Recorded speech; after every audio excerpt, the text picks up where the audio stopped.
Another Ants on a Rock video. Welcome to the Ant Corner. Welcoming in another new colony. This is my new queen, my Manica Rubida, or something like that. I'm not very good with Latin names.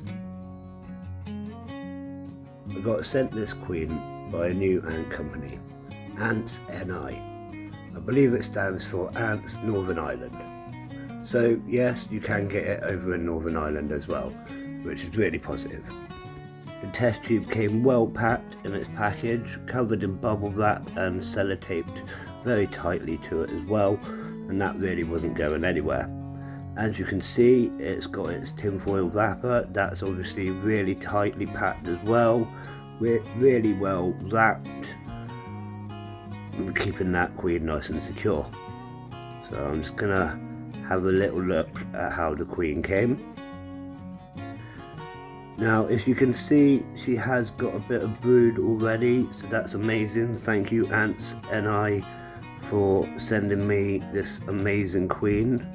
There she is with a few of her eggs. There is also a mealworm in there, just from an old feeding session which she's been attaching eggs to apparently, so that's been left in for safety's sake for the eggs. Now, for anyone that knows this species, they will tell me that they are semi-claustral, which means I'm going to need to set up some kind of chamber to feed her or feed her in the test tube. Now, with my big shaky hands, I never really like feeding in the test tube, so I'm going to set up a little fountain chamber now.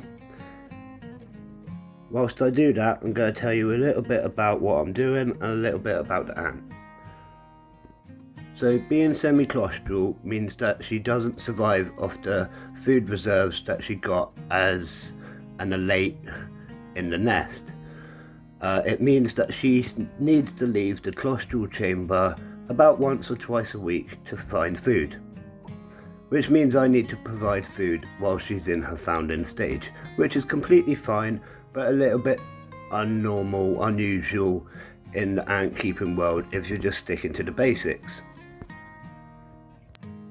They're a little bit bigger than Manica Rubida, the European fire ant, and they have a little bit more of a potent sting from what I've heard, but that's fine.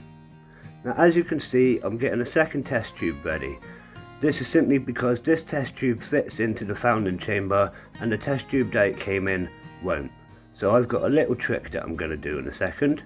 This is the fountain chamber. I love these things, they're really handy and easy to use. I use them whenever I can and whenever I need them really. Very handy. I highly advise you get one or two and just have them sat in your drawer just in case you need them. Another great thing about this species is they do really well in room temperature and they don't have high humidity needs either. So just keeping them in their normal environment is fine, you don't have to provide any extra heat sources.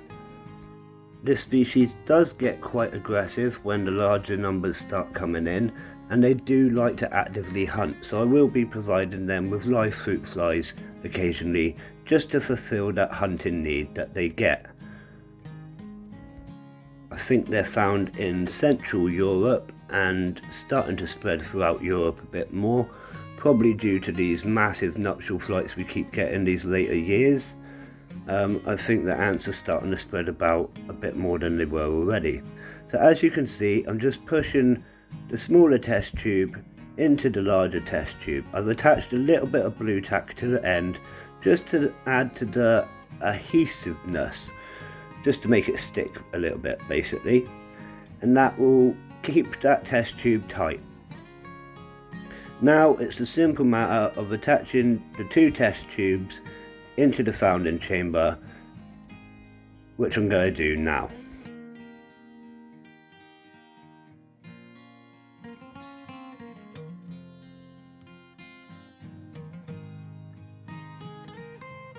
There we go.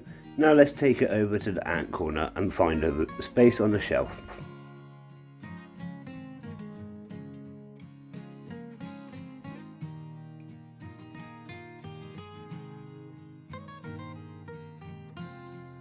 Now doesn't that look good?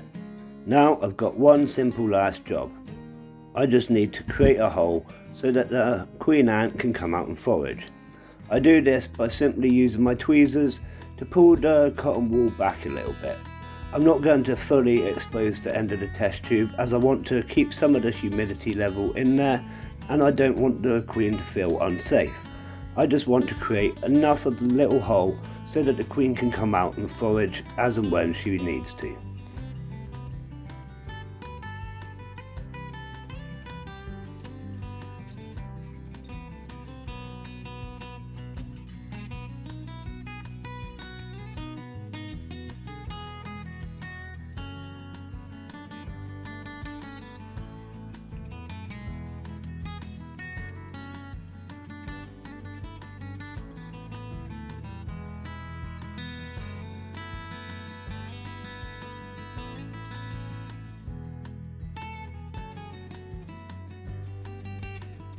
And then, as I always do when moving a colony or stressing the colony out a little bit, I'm going to give a little food offering.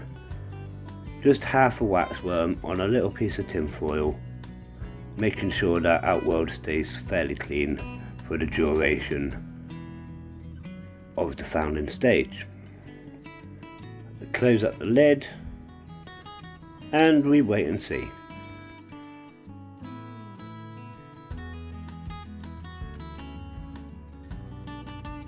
A day or so passed and I placed this fruit fly in, already pre-killed, and within a minute or so the queen came scurrying out to investigate.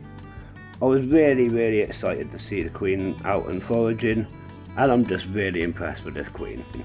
Thanks again to Ants.N.I for sending me this.